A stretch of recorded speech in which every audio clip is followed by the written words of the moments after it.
So I'm sure everyone here has been on the giving or receiving end of a workplace communication failure. Is that fair?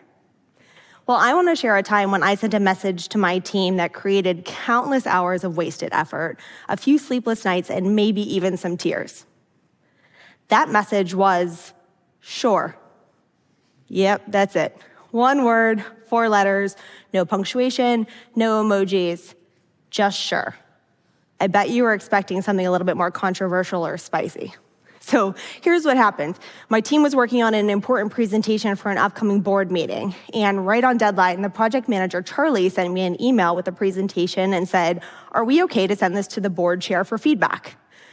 I reviewed the presentation that evening while simultaneously making dinner, but I was delighted. It was spot on, key messages, graphics, so much so that I didn't even have any feedback. But as water's boiling over on the stove and my dog's trying to steal chicken off the counter, I just forgot to respond to the email.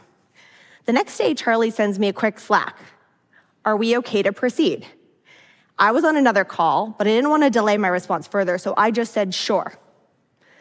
Well, the next morning, I checked my inbox, and I have this detailed email from Charlie with a whole new presentation attached, and I was confused. I called him up on the phone, and I said, "Hey, Charlie, what's going on?" Defeated, he admitted that he interpreted my sure to mean, meh, this is okay, I guess. That simple sure spun out my entire team. And that's just one small example of miscommunication, but think about the bigger ones. How many times have you or your team gone down the wrong path on a project, or felt frustrated by lack of progress, or maybe even spent hours or days in a disagreement that wasn't even a disagreement in the first place? So you're not alone, because employees and executives, 86% of them blame workplace failure on ineffective communication. And US businesses alone lose $1.2 trillion a year as a result of miscommunication. So this isn't just about being nice and diplomatic. Miscommunication is expensive. It hurts employee morale, it stalls progress, and it increases turnover. So I want to provide a simple solution to address this. It's minimal effort. We all like that. You can do it today, and it's low cost, maybe even free. Are you ready? The best way to enhance communication effectiveness is to tell people how you best communicate and how best to communicate with you. It's pretty simple.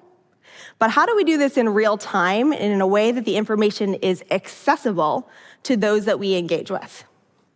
So most of us have an email signature, a social profile, an internal directory profile that typically includes name, title, contact information.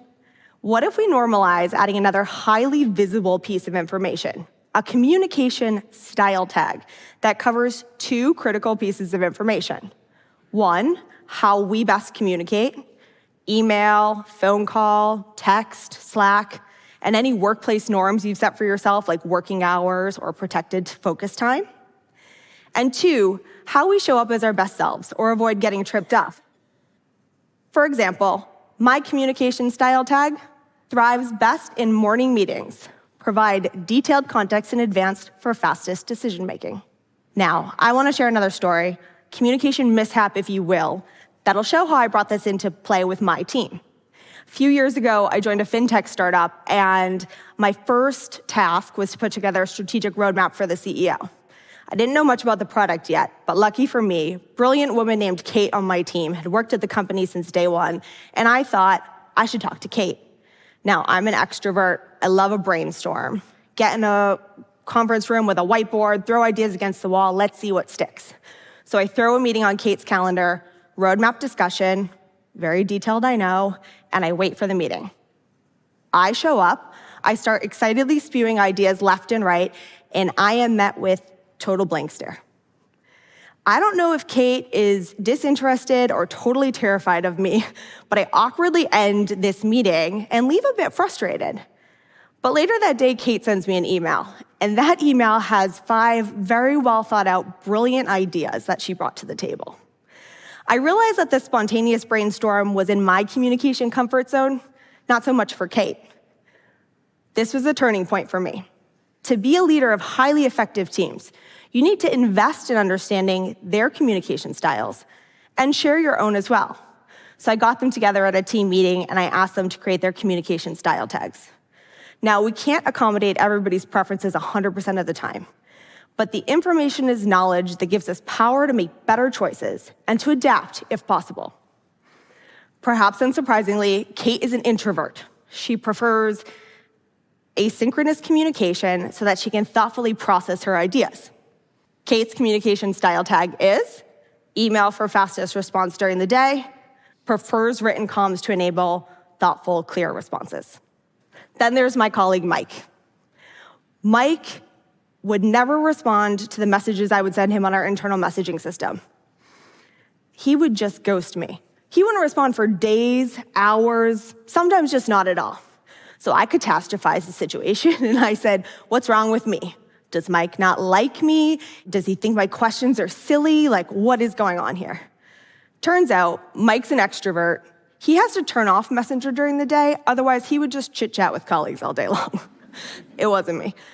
Mike's communication style tag is text for urgent matters, adaptive to communication styles, but prefers live interaction. Most extroverts do. So that's just 2 examples. By now, I hope you're starting to think, what is your communication style tag? Think about the 2 key ingredients and how they apply to you. How do you best communicate?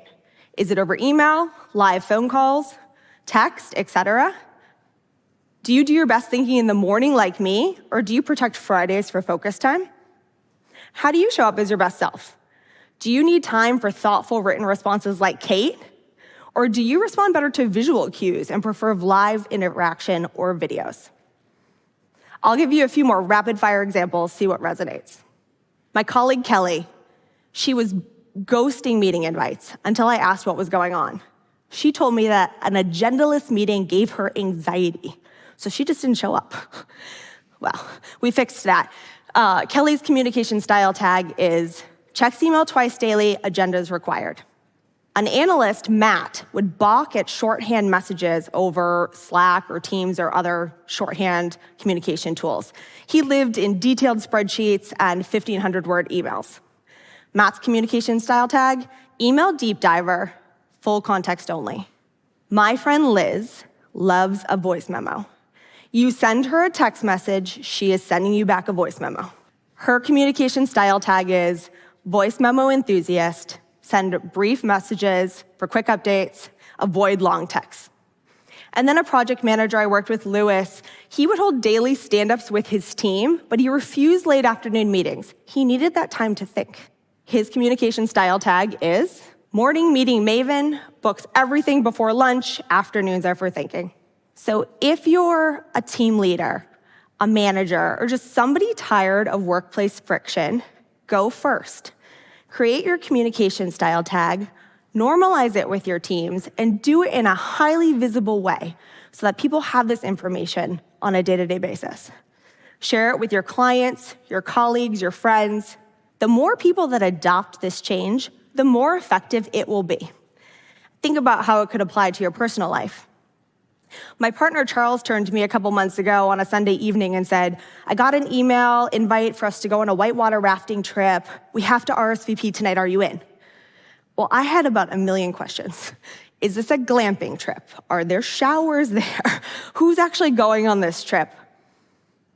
Now, he should probably know me better by now. That's a whole other TED Talk. But maybe this subtle reminder that I need advanced context to make fast decisions would be better for our relationship too. And this isn't just a nice idea. This information is data.